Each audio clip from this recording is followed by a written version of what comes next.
definitely somebody who put herself out there and put herself in a very vulnerable position. And it is so known now that we know more about these kind of like harassment situations and toxic workplaces where it's a really scary place for women to feel brave enough to own their truth and to speak about it.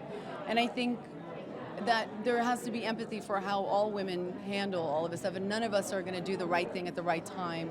But Gretchen got pretty close to it, and I think everybody else had different circumstances to kind of take into consideration for them to be able to join that. But I think that's what makes it an interesting story. It's not as simple as like a woman gets herself in a situation where she feels uncomfortable and it's her workplace and that she just does the right thing from beginning to end. This is uncharted territory, and the human quality, that human conflict behind it is, I think, what people are really connecting to in this story.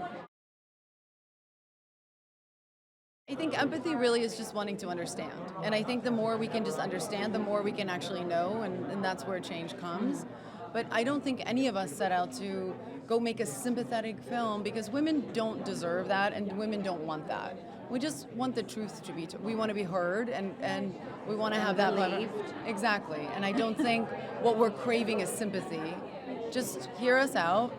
And I think that's where we originally set out to come from. And I think that's the wonderful thing about movies, about whatever the movie might be about. But it's just the medium is so powerful in that you can spend 2 hours and step into someone else's shoes, and that you do create empathy with them by the end of it, and kind of just see the world from their point of view. This all happened in the summer of 2016. It was before the Me Too movement had